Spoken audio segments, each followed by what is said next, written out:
Saturday সানডেগুলো বাড়িতে বসে থাকতে একদম ভালো লাগে না। মনে হয় বাড়ির সব কাজকর্ম করে বিকেল বা সন্ধে হলেও একটু বেরোই, মনটা ফ্রেশ লাগবে, ভালো লাগবে। রূপমেরও স্যাটারডে সানডে ছুটি থাকে আর আমারও, তাই ভাবলাম আমরা আজকে কোথাও একটু বেরোই। কালই দুজন মিলে ডিসাইড করে রেখেছিলাম যে আমরা একটু আইকিয়াতে যাব। পুনের কোথায় আইকিয়া আছে সার্চ করে দেখো, তো যাব। তো ও বলল ফিনিক্স মলেই রয়েছে। তো আমরা আজকে ওই জন্য ফিনিক্স মলে গিয়েছিলাম। ওখানে আইকিয়াটা খুব একটা বড় নয়। মুম্বাইয়ে গিয়েছিলাম আইকিয়া, সেখানে হচ্ছে অনেকটা বড় ছিল, বাট মলের ভেতর তো একটু ছোট। বাট এখানে দেখলাম 15 মিনিটস ওয়েটিং টাইম রয়েছে।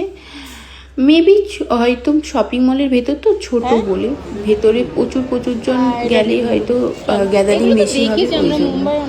তো আমরা কিছুক্ষণ ওয়েট করার পর আমরা ভেতরে ঢুকলাম অ্যান্ড আমাদের যেগুলো দরকার ছিল দেখছিলাম। আমাদের কিছু জিনিস দরকার ছিল, তো আমরা মুম্বাই দেখে এসেছিলাম। তো আমরা ভেবেছিলাম যে আমাদের সামনের স্টোরে গিয়ে একবার দেখে দেন নেব।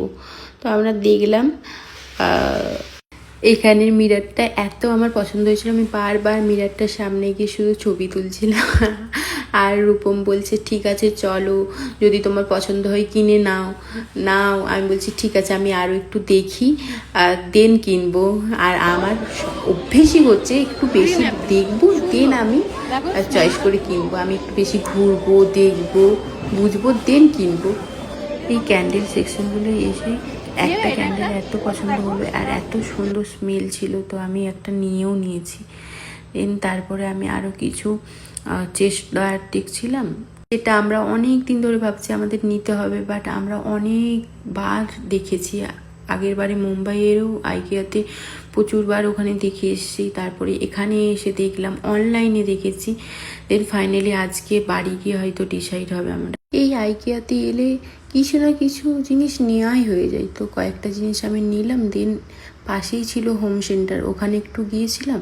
হোম সেন্টারের পাশেই ছিল লাইফস্টাইল, ওখানে একটু গিয়ে দেন খাওয়া দাওয়া করে বাড়ি।